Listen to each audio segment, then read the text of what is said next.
Bem, igreja, esta noite nós vamos voltar para uma passagem na vida do Senhor Jesus, muito conhecida, e nós vamos destacar uma parte, como diria, do comportamento do Senhor Jesus nesta passagem de João capítulo 4, porque nós vamos extrair desse texto, porque há muitas outras, né?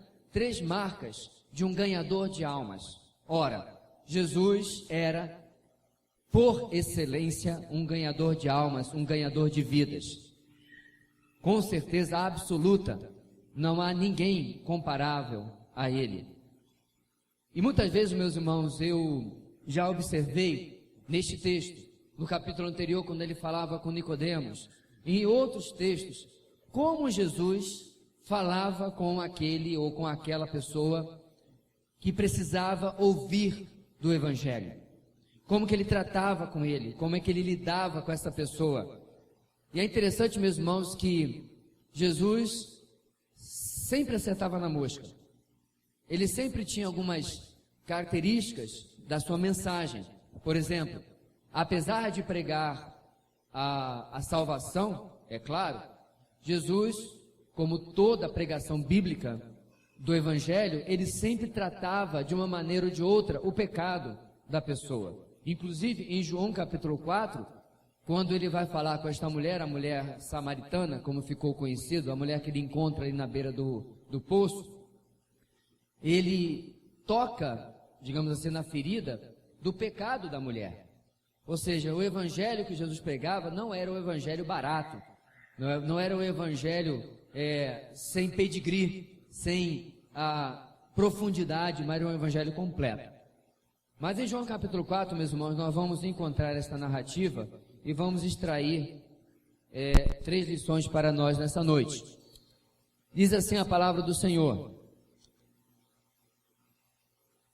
a partir do versículo 4: Era-lhe necessário passar por Samaria. Assim, quando chegou a uma cidade de Samaria chamada Sicar, perto das terras que Jacó dera a seu filho José, havia ali o poço de Jacó. Jesus, cansado da viagem, sentou-se à beira do poço. Isso se deu por volta do meio-dia. Nisso veio uma mulher samaritana tirar água. Disse-lhe Jesus: Dê-me um pouco de água. Os seus discípulos tinham ido à cidade comprar comida. A mulher samaritana lhe perguntou: Como o Senhor, sendo judeu, pede a mim, uma samaritana, água para beber? Explicação de João: Pois os judeus não se dão bem com os samaritanos. Jesus lhe respondeu: Se você conhecesse o dom de Deus e quem lhe está pedindo água, você lhe teria pedido e ele lhe teria dado água viva. Disse a mulher: O senhor não tem como tirar água e o poço é fundo. Onde pode conseguir essa água viva? Acaso o senhor é maior do que o nosso pai Jacó, que nos deu o poço, do qual ele mesmo bebeu, bem como seus filhos e seu gado? Jesus respondeu: Quem beber desta água terá sede outra vez, mas quem beber da água que eu lhe der nunca mais terá sede. Ao contrário, a água que eu lhe der se tornará nele uma fonte de água a jorrar para a vida eterna. A mulher lhe disse: Senhor, dê-me dessa água, para que eu não tenha mais sede, nem precise voltar aqui para tirar água. Ele lhe disse: Vá, chame o seu marido e volte. Não tenho marido, respondeu ela. Disse-lhe Jesus: Você falou corretamente, dizendo que não tem marido. O fato é que você já teve 5, e o homem com quem agora vive não é seu marido. O que você acabou de dizer é verdade. Disse a mulher: Senhor, vejo que é profeta. Nossos antepassados adoraram neste monte, mas vocês, judeus, dizem que Jerusalém é o lugar onde se deve adorar. Jesus declarou: Creia em mim, mulher. Está próxima a hora em que vocês não adorarão o Pai, nem neste monte, nem em Jerusalém. Vocês, samaritanos, adoram o que não conhecem. Nós adoramos o que conhecemos, pois a salvação vem dos judeus. No entanto, está chegando a hora, e de fato já chegou, em que os verdadeiros adoradores adorarão o Pai em espírito e em verdade. São estes os adoradores que o Pai procura. Deus é espírito e é necessário que os seus adoradores o adorem em espírito e em verdade. Disse a mulher: eu sei que o Messias, chamado Cristo, está para vir. Quando ele vier, explicará tudo para nós. Então Jesus declarou: eu sou o Messias, eu que estou falando com você. Naquele momento, seus discípulos voltaram e ficaram surpresos ao encontrá-lo conversando com uma mulher. Mas ninguém perguntou: o que queres saber ou por que estás conversando com ela? Então, deixando o seu cântaro, a mulher voltou à cidade e disse ao povo: venham ver um homem que me disse tudo o que tenho feito. Será que ele não é o Cristo? Então saíram da cidade e foram para onde ele estava. Enquanto isso, os discípulos insistiam com ele: mestre, come alguma coisa. Mas ele lhes disse: tenho algo para comer que vocês não conhecem. Então seus discípulos disseram uns aos outros: será que alguém lhe trouxe comida? Disse Jesus: a minha comida é fazer a vontade daquele que me enviou e concluir a sua obra. Vocês não dizem: daqui a 4 meses haverá a colheita? Eu lhes digo: abram os olhos e vejam os campos, eles estão maduros para a colheita. Aquele que colhe já recebe o seu salário e colhe fruto para a vida eterna, de forma que se alegram juntos o que semeia e o que colhe. Assim é verdadeiro ditado: um semeia e outro colhe. Eu os enviei para colherem o que vocês não cultivaram. Outros realizaram o trabalho árduo e vocês vieram a usufruir do trabalho deles. A narrativa continua, meus irmãos, falando sobre o efeito da proclamação daquela mulher lá em Samaria, e há ali conversões. Jesus fica com eles algum tempo, mas nós vamos ficar até aí, que é a parte que nos interessa para a meditação dessa noite. Marcas de um ganhador de almas. Vamos começar, meus irmãos, identificando quem é um ganhador de almas. Biblicamente falando, evangelista, ganhador de almas, é toda pessoa que se identifica como cristão. Não é o pastor, não é o missionário, não é o irmão mais experiente, não é a pessoa vocacionada. Biblicamente falando, o cristão se converteu, ele já é ganhador de almas. Quer ver só? Endemoniado gadareno, aquele que tinha uma legião, quando ele é liberto por Jesus e os demônios entram na manada de porcos, se precipitam no mar, tudo aquilo, né? E ele está vestido, reposto, né, na sua vida. Ele deseja o quê? Seguir Jesus. O que Jesus faz? Não. Volta para os seus e conta com grandes coisas Deus fez por você. Vai dar o seu testemunho. Porque, meus irmãos, pregação do evangelho não começa dizendo: olha, teve um cara que me contou uma vez lá. Não. O que Deus fez na minha vida. Quem Deus é na minha vida. E daí você desenvolve a pregação do evangelho, como nós falamos. Inclusive, se você precisar, tem uma mensagem nossa no YouTube, O Verdadeiro Evangelho, e você pode conferir lá, senão a gente vai gastar tempo da nossa mensagem de hoje.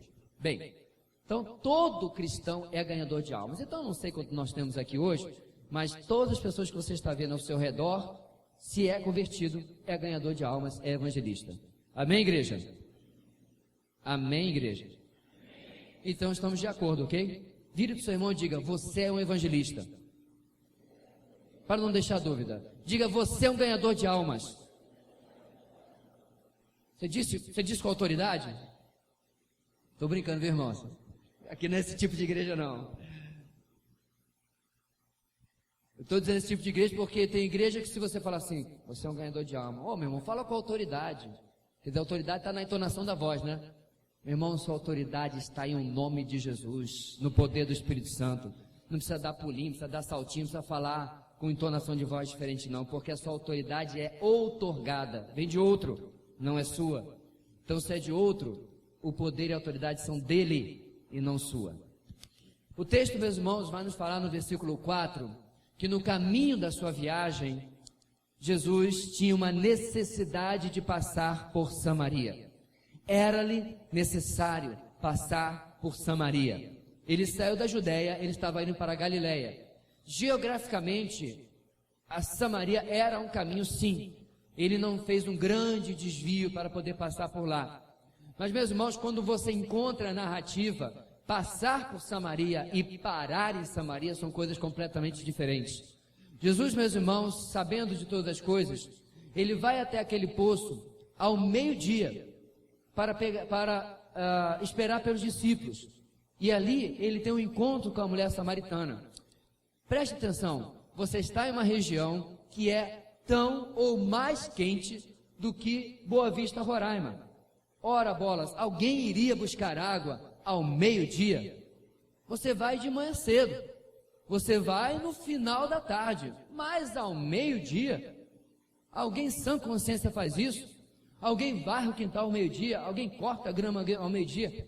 Você ousaria lavar o carro ao meio-dia? A não ser se seja para passar um bronzeadorzinho e fazer 2 em 1. Mas não estamos falando disso. Estamos falando de sair da sua cidade, ir lá no descampado, trabalho árduo de carregar água, e é uma mulher, teoricamente mais fraca do que um homem, não é verdade? Então ela vai lá, meus irmãos, e nós sabemos por quê? Porque ela era o assunto da vila. Lá vem aquela tá de caso com o marido da fulana. Ela era o assunto da roda do poço na manhã. Nunca que ela iria até lá. Jesus, sabendo disso, ele muda a sua rotina, muda os seus planos diários e coloca a vida daquela mulher como uma prioridade. Ele poderia ter ido à cidade junto com os discípulos, ele poderia ter passado por um outro caminho, ele poderia simplesmente ter dito para a mulher, dá um pouco de água. Ela diria, mas você é judeu, sou samaritana, nossos povos não se dão muito bem, você me pede água. Ela podia dizer, não, é verdade, mas me dê água porque eu estou cansado. E acabou a conversa. Mas como nós lemos no texto, não é isso que acontece.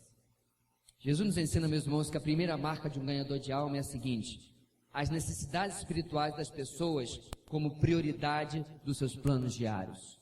As necessidades espirituais das pessoas como prioridade dos seus planos diários. Está faltando S ali na palavra seus. Por quê, meus irmãos?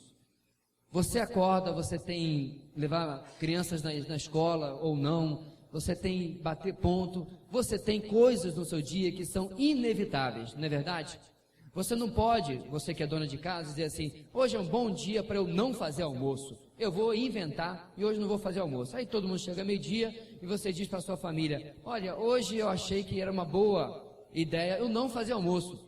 E ali o fogão está limpo, né, as panelas vazias, toda a comida guardada, sem ser feita, porque você decidiu não fazer. Claro que não. Você não pode chegar para o seu patrão no dia seguinte e dizer, patrão, eu faltei ontem porque eu decidi que eu não queria vir. No meu plano diário eu achei melhor não vir. São coisas, meus irmãos, que fazem parte da nossa rotina. Não tem alternativa. Toda segunda à tarde, toda quarta de manhã, eu não posso assumir um outro compromisso, porque eu tenho um compromisso de dar aula. Toda terça-noite eu dou aula também. Toda quinta-noite não procure por mim, porque eu estou no meu grupo familiar. Toda sexta-noite não procure por mim, porque eu estou aqui orando. Não sei você, mas eu estou aqui. Todo domingo de manhã eu estou na EBD. Meu irmão, tem que cair um cometa, tem que me botar de cama, porque esses são os meus planos semanais. Eu estarei aqui, eu estarei lá, eu estarei onde eu tenho um compromisso com aquele evento. Meu irmão, Jesus tinha um compromisso com a situação espiritual das pessoas, com a vida espiritual das pessoas. Perceba, meus irmãos, que isso não é apenas aqui. Lá no tanque de Betesda havia um homem paralítico que acreditava no misticismo de que um anjo vinha e agitava as águas e o primeiro a entrar, né? Era uma loteria, era uma corrida. O primeiro a entrar era curado. Na verdade, quando você examina as histórias, isso era mito. Tal coisa não acontecia porque isso não faz parte da forma de Deus agir para com o povo. De qualquer maneira, meus irmãos, nós também temos uma pregação sobre o tanque de Betesda, mas ali Jesus, num dia, vai até aquele homem, prioriza a necessidade daquele homem. Qual a necessidade? Ser curado? Sim, mas principalmente ser curado espiritualmente. A maior necessidade dele era o espírito, a alma daquele homem. Vamos para o capítulo anterior do qual nós estamos lendo, João 3. Com quem Jesus se encontra em João capítulo 3, meus irmãos? Nicodemos. Nicodemos era de que profissão mesmo? Fariseu. Meus irmãos, se fosse muitos dos crentes hoje, talvez se fosse eu, duas coisas fariam com que João 3 não acontecesse se fosse comigo. Em primeiro lugar, ele foi lá de noite. Talvez eu pudesse dizer para Nicodemos: rapaz, tanto tempo você vinha aqui falar comigo, passei o dia pregando, o dia ensinando, o dia multiplicando pães e peixes, deixa eu descansar, homem, está tarde, eu tenho outros planos para a minha noite, eu estou aqui com os meus amigos, rapaz, meus discípulos, a gente vai ter um tempo de comunhão, não tenho tempo para você não. Segundo problema, que talvez eu não atendesse Nicodemos. O quê? Você é fariseu? Grupo que está me atormentando, me perseguindo, enchendo a minha paciência. Você ainda quer que eu arranje tempo para lhe atender? Ainda bem que é Jesus e não somos nós, né, irmãos? Por quê? Jesus atende a Nicodemos e João 3 é um dos capítulos mais marcantes para nós cristãos. Lá está o versículo 16. Porque Deus tanto amou o mundo, que deu seu Filho unigênito, para que todo aquele que nele crê não pereça, mas tenha vida eterna. As necessidades espirituais das pessoas eram prioridade dos planos diários de Jesus. Ele não via, meus irmãos, multidões, ele via indivíduos. Quando você entra na sua sala, hoje em dia a sala de aula tem 30 e tantos, 40 e tantas pessoas, Você percebe a individualidade de cada um daqueles adolescentes, daqueles jovens ou até de adultos, as necessidades espirituais deles. Quando você vai para o seu trabalho, talvez seja um trabalho em um escritório pequeno, com 3, 4, 5 pessoas, ou uma loja com 10, 20, uma escola com 30, 40 colaboradores, você percebe, meu irmão, que além das necessidades óbvias, materiais que toda pessoa tem, de repente aquele ali precisa de um transporte, aquele ali está precisando terminar a casinha dele, há necessidades espirituais na vida de cada uma daquelas pessoas. E eu não posso simplesmente passar o meu plano diário, passar a minha vida, como se essas pessoas não estivessem ao meu redor. Meu irmão, presta atenção, quando o cristão faz isso, ele não é diferente, na verdade ele é muito pior do que o médico de emergência, que ao chegar ali no seu plantão, vê as pessoas, talvez uma gritando, talvez outra chorando, talvez alguém chegando em estado gravíssimo, e ele vira e diz: mas o meu plantão só começa em 20 minutos, eu cheguei cedo porque eu tenho um assunto a tratar. As necessidades dos outros ficam ali, porque as suas são prioritárias. Ou, no final do plantão, ele sai, falta 1 minuto, ele sai e deixa pessoas, passa pessoas e aquilo não lhe sensibiliza mais. Na verdade, meus irmãos, uma vez eu conversei com um amigo meu que é médico, disse para ele que eu já sei que eu não fui talhado para essa profissão, porque eu ousei assistir uma autópsia, vídeo, não ao vivo, não, de jeito nenhum, um vídeo, e eu confesso que eu fiquei dessa cor aqui, amarelo. E eu me recordo também quando eu fui fui a uma funerária, ver como estavam os tratamentos, para o funeral de uma pessoa, e eu estava auxiliando, o parente, e o dono falou: não, vem aqui que vamos ver aqui. Ele foi chamando a gente, quando eu vi, ele nos levou lá, onde estavam preparando o corpo, sensibilidade zero, sem preparação, sem aviso nenhum, virei, encontrei o corpo ali, a cavidade abdominal toda esvaziada, os órgãos ao lado, e a perna. Não fui talhado para isso. Eu perguntei: como é que você aguenta? Ele diz: você vai se dessensibilizando com o tempo. É como se você estivesse trabalhando. Ele falou assim, perdão da má palavra, com qualquer outra criatura ali, não é necessariamente um ser humano.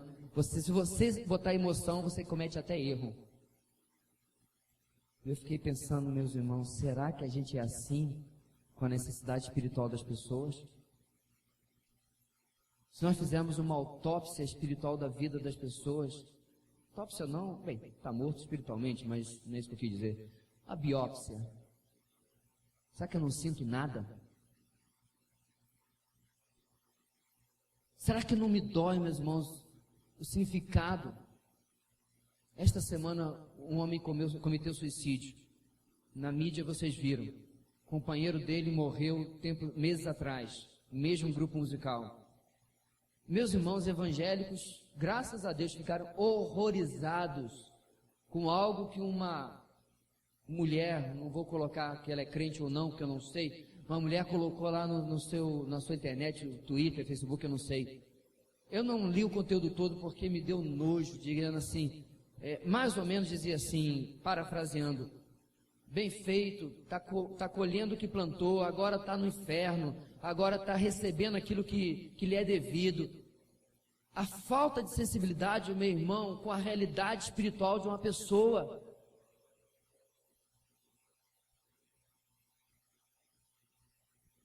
Tratamos, meus irmãos, o inferno como se fosse a diferença entre você tirar férias no Havaí, irmão, você vai para o inferno, tirou férias lá no meio do deserto do Saara. Como se fosse simplesmente dois destinos, entre um muito bom e outro não tão bom assim.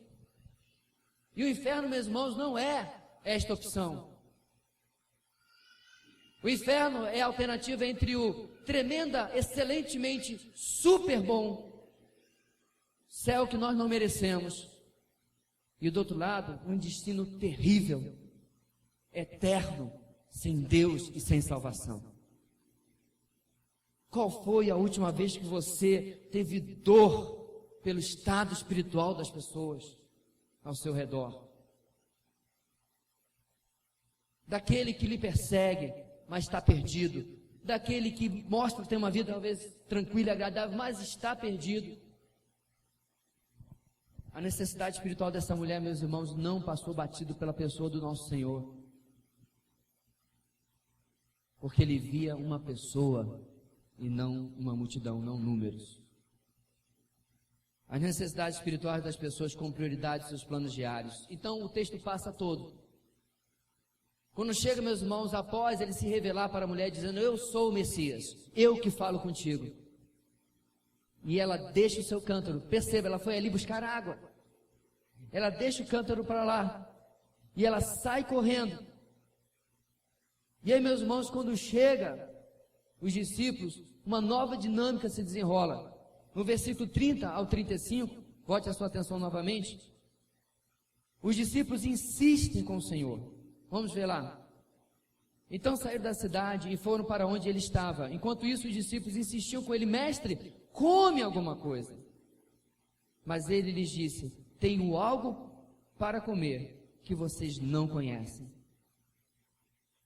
Ilimitados na sua visão espiritual, eles disseram: será que alguém trouxe alguma coisinha para ele comer? Talvez um damasco, uma tâmara, alguma coisa. Trouxeram uns figos secos aqui para o mestre. Um pão asmo, por acaso? E aí Jesus, sabendo o que eles estavam pensando, diz: a minha comida é fazer a vontade daquele que me enviou e concluir a sua obra. Vocês não dizem: daqui a 4 meses haverá colheita? Eu lhes digo: abram os olhos e vejam os campos, eles estão maduros. Na versão antiga, estão brancos, estão prontos para a colheita. Em segundo lugar, meus irmãos, a marca de um ganhador de almas, como exemplificado pelo nosso Senhor, é o seguinte: o cumprimento da vontade de Deus como centralidade das escolhas da sua vida. A vontade, o plano, o desejo de Deus não é um departamento, mas é o centro da minha vida. Eu defino isso e ao redor disso as outras coisas andam. Eu não sei bem o que você entende por eixo, mas o eixo é aquilo que faz tudo mais girar em torno de si. O eixo de um motor de uma lavadora faz as roupas girarem dentro daquele tambor ali. O eixo de um carro recebe a força do motor, mas faz as rodas girarem continuamente, e o eixo está bem no meio. Uma vida, meus irmãos, centralizada na vontade de Deus é ter esta vontade como centro, eixo da sua vida. E tudo mais está ao redor. Todas as minhas decisões, todas as minhas escolhas. Eu fico impressionado, meus irmãos, porque eu já vi acontecendo com alguns irmãos que simplesmente não se adaptam à nossa cidade. Eu costumo dizer, pessoas que vêm para Boa Vista e nunca desfazem as malas, né? metaforicamente falando. Claro que a gente faz a mala porque precisa da roupa que está lá dentro, tudo mais. Mas metaforicamente falando, vieram transferidos, vieram porque queriam, tinham parentes, vieram. Mas nunca desfazem as malas. Está lá sempre, se alguém der a passagem na mão dele, ele vai embora logo assim. E mais uma vez, meus irmãos, o que eu vi faltando nessas pessoas é centralidade de querer perguntar: Deus, o Senhor quer que eu vá embora? Ou o Senhor quer que eu fique aqui? Semana passada, meus irmãos, nós vimos que o deserto, na vontade de Deus, é muito melhor do que Canaã, do que a terra prometida, fora da vontade de Deus. Você pode sair daqui e morar no paraíso da Flórida, do Havaí, ou sei lá onde mais, um lugar bonito desse. Vai morar em Cancún. Vai morar no Tahiti. No Tahiti, meu irmão, não no Haiti. Lá, coisa da feia. Mas se não for vontade de Deus para a sua vida, meu irmão, ai de você. E assim vai, meus irmãos, em todas as áreas da nossa vida. Essa semana eu conversava com um jovem, pedindo ajuda, pedindo aconselhamento. Ele está lutando, está tendo grandes dificuldades, porque ele não consegue definir. Questão de carreira, já é um rapaz maior, já tem coisas alinhadas na sua vida, mas ele tem dificuldade para definir qual a vontade de Deus. Eu falei: meu irmão, então enquanto você não entender isso, não mova um músculo. Se Deus lhe der alguma direção, aí você embica para lá, mas antes disso, talvez você vá perder muito do seu tempo. Centralidade, meus irmãos, na vontade de Deus, faz com que as minhas escolhas do dia a dia passem pelo crivo de Deus, pela consulta a Deus. Ora, você pode dizer assim: pastor, mas isso é óbvio que Jesus fosse assim. Mas, meu irmão, Jesus não era assim apenas porque era Jesus, mas porque Ele estava nos dando exemplo para que nós pudéssemos seguir. Sabendo, meus irmãos, que o que acontece com a nossa vida, sendo centrada em Deus, de bom ou de ruim, está no controle desse Deus. Isso é muito precioso. Porque quando você recebe uma bênção, uma vitória, você percebe graça. Porque essa bênção, a vitória, poderia ter sido dada a outro, mas foi dada a você. É graça, porque sua vida está centrada em Deus. Por outro lado, quando você passa por uma prova, uma luta, uma perda, você percebe misericórdia, porque poderia ser muito pior. Esta semana, um colega nosso do seminário sofreu um grave acidente. Está acamado 20 dias em repouso absoluto, teve fraturas, teve escoriações. E eu fiquei muito edificado, meus irmãos, com ele postou na internet o carro, completamente arrebentado, estragado. E ele colocou as suas considerações, agradecendo a preocupação de todo mundo, mas só louvando a Deus por tudo aquilo que está passando. Esta é a vida centrada em Deus. Você consegue imaginar, meus irmãos, Jesus, vamos ajudar, os apóstolos, cumprindo a vontade de Deus, arrastando os pés? E chegou a hora de ir para Jerusalém. Jesus sabia o que ia acontecer lá. Você consegue compreender que os discípulos dizendo: Senhor, está tudo preparado para a viagem. Ele dizendo assim: eu não sei se eu vou não. Pensando aqui direitinho. Jerusalém não está muito boa, a temperatura nessa época do ano, acho que eu vou depois. O texto diz que a vontade, o prazer dele era cumprir a vontade do Pai. Cumprir o propósito do Pai. Qual é a sua, querido? Para que você está aqui? Você deseja viver para a glória de Deus? Você deseja viver para cumprir a vontade de Deus? Ser um ganhador de almas? Passa por isso. Porque, meus irmãos, a única coisa boa que nós não poderemos fazer no céu para Deus é pregar o Evangelho, porque não tem sentido mais. Nós poderemos adorar, poderemos conhecer mais da sua verdade, poderemos fazer muitas outras coisas que fazemos hoje aqui já, mas não haverá mais sentido pregar o Evangelho. É um privilégio nosso aqui, e parte da vontade que Deus tem para nós, se tivermos uma vida centrada nele. Jesus era assim. Tanto é verdade, meus irmãos, que no último versículo nós lemos, quando Jesus pega a metáfora, a ilustração, nos campos de trigo. Ele diz, olha, vocês dizem que falta 4 meses para a colheita. Ou seja, não é tempo de trabalhar, não é verdade? Ninguém vai para o campo colher alguma coisa que não está maduro para ser colhido. Não é tempo de trabalhar, não é tempo de fazer isso. Mas Jesus fala, falta 4 meses não. O campo está pronto, o campo está maduro, os campos estão brancos para a colheita, para a ceifa. O tempo é agora. Querido, o tempo de Deus na sua vida como ganhador de alma não é quando você fizer um curso, quando você tiver maior preparo, não é quando a pessoa estiver preparada, não é quando nada, é hoje. Hoje é o tempo de se envolver com as necessidades espirituais das pessoas, de centralizar sua vontade em Deus e de perceber os campos prontos. Jesus já via isso, os discípulos não viam ainda, porque não tinham a visão que era necessária. As necessidades espirituais das pessoas como prioridade dos seus planos diários. O cumprimento da vontade de Deus como centralidade das escolhas da sua vida. E finalmente, versículo 36 a 38, a palavra de Deus diz o seguinte, aquele que colhe já recebe seu salário e colhe o fruto para a vida eterna, de forma que se alegram juntos o que semeia e o que colhe. Assim é verdadeiro ditado, um semeia e outro colhe. Eu os enviei para colherem o que vocês não cultivaram. Outros realizaram um trabalho árduo e vocês vieram a usufruir do trabalho deles. A última marca, meus irmãos, é a seguinte: o cumprimento do seu papel na obra como identidade neste mundo. O cumprimento do seu papel na obra de Deus, como a sua identidade pessoal no mundo em que você vive.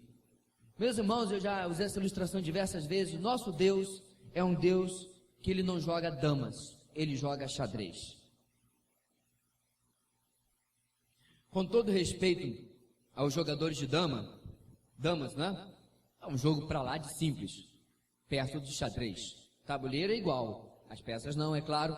Mas damas, por favor, pega aquele negocinho, pula, come, acabou, morreu, né? Xadrez requer muito mais estratégia, muito mais conhecimento, e é coisa que trabalha demais o seu intelecto. Nosso Deus joga xadrez. E o importante nisso, meu querido, não é se você é torre, se você é bispo, se você é cavalo, ou se você é peão. O importante é, você está cumprindo o seu papel? Você está fazendo aquilo que Deus quer de você? Jesus está ensinando os seus discípulos aqui, dizendo o seguinte: eu estou lhes enviando, completando um trabalho já começado. Lá atrás, no Antigo Testamento, os profetas profetizaram. Já foi preparado o caminho. A Torá, o Antigo Testamento está aí. O povo a quem vocês estão pregando conhece isso aí. E eu lhes estou enviando para colher aonde já foi plantado. Como? A semelhança da mulher samaritana. Quando ela lasca aquela crença que ela tinha verdadeira sobre o Messias. Eu sei que virá o Messias, vai nos ensinar todas as coisas. Jesus já declara direto: eu sou este Messias, eu que falo com você. Ou seja, meus irmãos, Jesus trabalha em cima daquilo que era um conhecimento da mulher. Agora, para pensar, meu irmão, nós vivemos num país onde você tem 100% de cristianização. Eu falei de cristianização, não de conversão, ok? Vamos um país onde é difícil você conhecer uma pessoa sequer que não saiba quem é Jesus. Pode não crer nele, pode não acreditar nem em Deus, é uma minoria, mas existe, mas todo mundo sabe. Pega isso daí, esse pensamento, e agora você vai lá na Papua Nova Guiné, num povo que adora um ídolozinho de pedra desse tamanho, que não tem a mínima ideia de quem seja Cristo e quem seja o Deus que você serve. É a mesma coisa? Perceba, meus irmãos, a condição privilegiada que nós temos. Ainda é difícil pregar o Evangelho? Meu irmão, sempre vai ser difícil pregar o Evangelho. Porque o Evangelho é loucura. O Evangelho é escândalo. A cruz tem uma mensagem impensável para o ser humano. Não obstante, quando nós pregamos o Evangelho, em parceria com o Espírito Santo, Ele chama os escolhidos de Deus, os eleitos de Deus, e você está trabalhando em parceria com Deus. Quer seja aqui, quer seja na Papua Nova Guiné. Mas explicar o Evangelho aqui e lá são coisas muito diferentes. Mas, meu irmão, lá, aquele irmão está realizando o papel dele. E aqui, eu estou realizando o meu. Deus me colocou em Boa Vista, Roraima, para pregar o Evangelho. Deus lhe colocou na sua família para pregar o Evangelho. No seu trabalho, na sua escola. Lembra daquela história que eu contei já tantas vezes na nossa igreja? A irmã chegou para o seu pastor, que inclusive é aquele que eu mencionei, de quem nós usamos o material para a nossa aula de escatologia. E essa história ele me contou há 20 anos atrás, né? Eu mostrei a foto dele, me reencontrei com ele mês retrasado. E a irmã chegou para ele e disse: pastor, lembra que eu estava orando por um emprego, Deus me abençoou? Sim, irmã, que bênção, tal.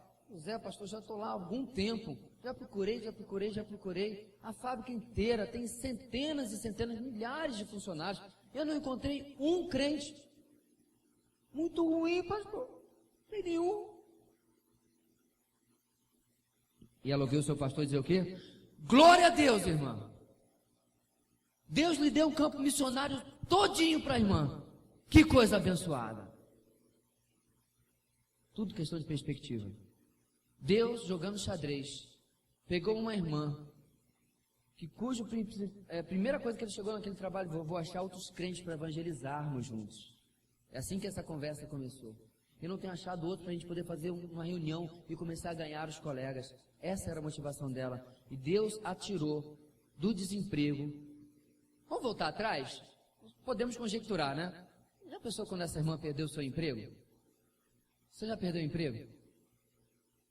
Eu não perdi emprego porque eu não tenho emprego, mas eu presto serviço. Então quando alguém diz assim, olha, não vai dar mais para trabalhar contigo, não tem dinheiro, não queremos e tal, é ruim de ouvir, não é não? Olha, isso aqui é o seu último mês aqui. Essa irmã, meu irmão, deve ter se sentido assim. Deus, o que eu vou falar lá em casa para o meu marido? Como é que a gente vai pagar as contas mês que vem? É normal, ela é humana, você também, eu também. A gente faz assim, naquele primeiro momento é um choque. Não sei o que aconteceu depois, porque eu não conheço a irmã, mas certamente ela passou por etapas, dizendo, Senhor, aí levou a oração para a igreja, irmãos, olhem por mim, eu perdi o emprego, Deus é fiel, a gente fala todas aquelas coisas para ajudar na nossa fé, né? Deus é bom. Ai. E aí ela conseguiu um emprego. Por quê, meus irmãos? Deus moveu as peças do tabuleiro, moveu a peça do emprego, passou pelo desemprego, não é agradável, trouxe para um novo, porque ela queria usá-la, ele queria usá-la ali naquele novo lugar. E você acha que você está trabalhando, e você está trabalhando porque você queria, né? Que você está estudando onde você está estudando porque você queria. Não, pastor, foi o meu pai que matriculou. Nós servimos um Deus soberano que usa a matrícula do seu pai, o concurso que você passou, o empregador que lhe deu emprego, o que tirou o seu emprego também, usa tudo para que vocês descubram, meu irmão, seu papel na obra de Deus. E aí? Você está executando o seu papel? E meu irmão, pouco importa se você é o mocinho que persegue o bandido ou você é o cara que passa lá atrás na rua, um mero figurante, desde que você esteja cumprindo o seu papel. Pouco importa se você é o protagonista, o principal, ou alguém que nem passa nos créditos do filme. Você está cumprindo o seu papel? Você está fazendo o que Deus quer que você faça? Os discípulos ouviram de Jesus agora dizendo, vocês vão colher, vocês têm um papel a fazer, vocês têm uma função a realizar na colheita que está pronta para ser colhida. As necessidades espirituais das pessoas como prioridade dos seus planos diários. O cumprimento da vontade de Deus como centralidade das escolhas da sua vida. O cumprimento do seu papel na obra como identidade, sua identidade neste mundo. Oremos. Deus, nós queremos repetir as palavras da tua serva do Antigo Testamento. Dá-nos filhos, senão morreremos. Mas, ó Deus, muitas vezes o Senhor quer nos usar, mas nossa boca está calada, nosso testemunho está escondido. Ajuda-nos, ó Deus, a compreender que nós temos esse tesouro em vasos de barro. Mas é um tesouro que não pode ficar escondido, não pode ficar oculto. Precisa ser compartilhado, precisa ser proclamado. Precisamos, ó Deus, ser missionários aqui e lá. envolvermos-nos com a Tua obra, Deus. Ajuda-nos a compreender isso, Pai. Ajuda-nos a compreender, ó Deus, para que possamos ser usados pelo Senhor. Traz ao nosso coração nesse momento, ó Deus, o nome de pessoas que eu me lembro que em uma mensagem meses atrás, nós nos comprometemos com o Senhor. Nós nos comprometemos com o Senhor, de que oraríamos, de que nos envolveríamos, ó Deus. Perdoa-nos se nós não estamos fazendo isso. E traz-nos novamente, ó Deus, a obediência, de nos envolver com estas vidas, ó Deus, para completarmos o galardão do Teu Filho, de muitas e muitas vidas resgatadas pelo Seu sangue. Em nome de Jesus que nós oramos. Amém e amém.